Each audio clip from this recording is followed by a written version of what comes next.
Hi, I'm Morgan, and this is really difficult for me today, but I decided every day is just practice anyway, so what's the worst that can happen?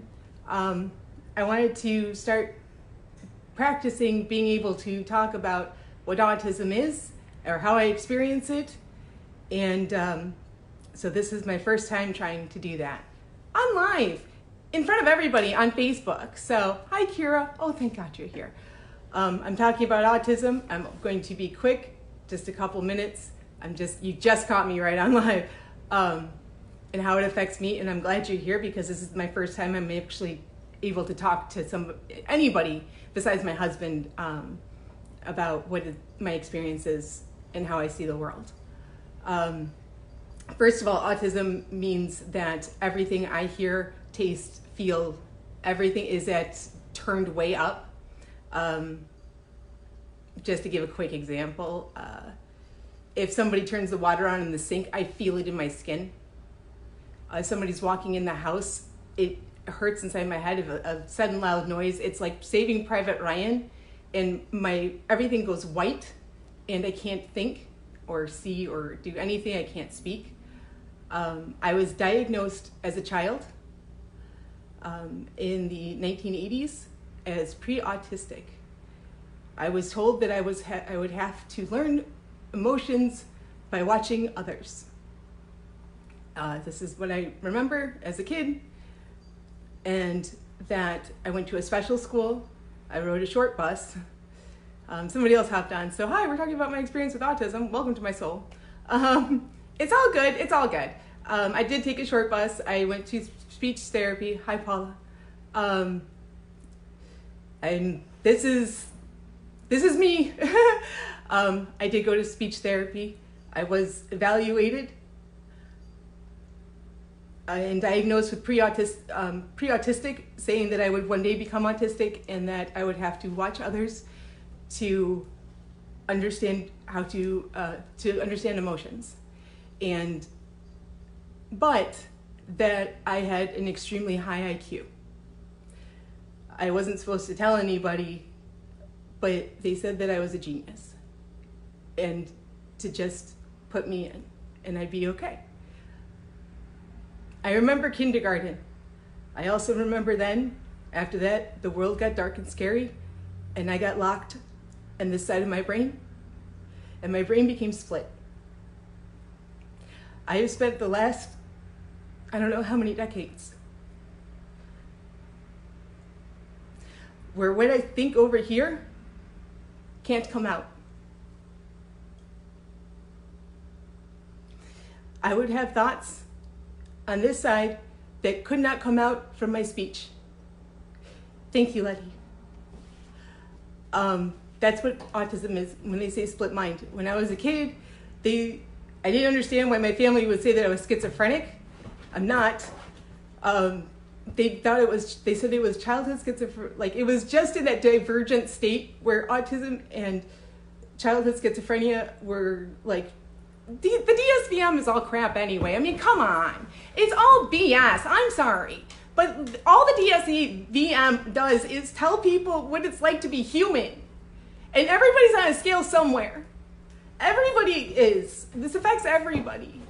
And thank you so much, Peyton. My dog agrees. The fact is that yes, I am autistic. I feel sounds, I feel it in my teeth, in my skull. Like, her tail right now hurts my ear, my actual ear. That's how pumped up my senses are.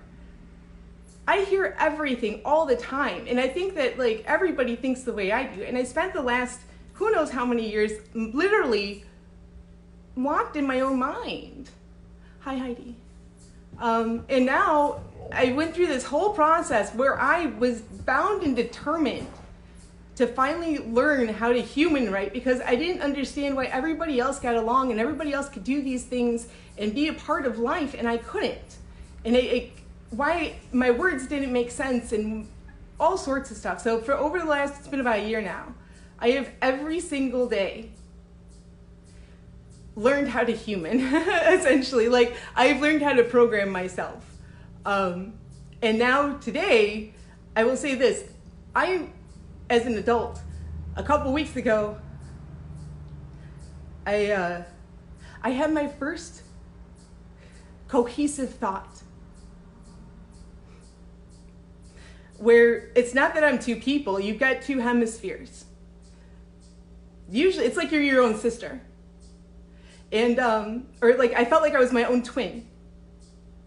And now they're talking and everything's all jammed, it's all the same thing. And I can finally say something, say the other part of what I was thinking.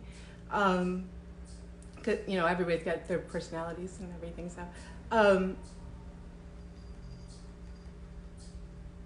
But yeah, no, I definitely spent the last 30 some odd years literally screaming from this side of my brain until I learned how to grow, actually my brain. Neuroplasticity is a beautiful, beautiful, wonderful thing. And I was able to then start thinking cohesively, and then I was able to start speaking. So I am here now practicing on Facebook for all the world to see about my autism. Thank you. Yes, I am absolutely 1000% autistic. I am learning how to speak. And hi, Nikki. I haven't seen you in forever. I'm just telling the world about my autism. So I am learning how to deal with it better and better every day. This is new for me. It also kind of really explains the art. Am I right? Autism, I miss you too, Nikki. Autism gives me gifts and abilities and things I see I would never give up. It might have sucked being stuck over here for so long, but I wouldn't trade it for the world. It was rough, it was tough, but I did the hardest things I possibly could before I even knew I was autistic. If I could do that, I mean, like, why the hell else could I do, what, like, anybody can do anything. And I think that's what I want most, is I think that it's cathartic to get it out, and because again, I haven't been able to tell anybody for about 30 years that I was autistic. It just couldn't come out. It got locked over here. Or it just didn't make sense. And this is just practice. So then that way you know too, that if you find something out about yourself, you can practice too, and that if I could do this, you guys can do anything. Do anybody have any questions? I'd be happy to answer to the best of my limited ability. Well, wherever I'm at. Thank you, everybody, for watching and being here today.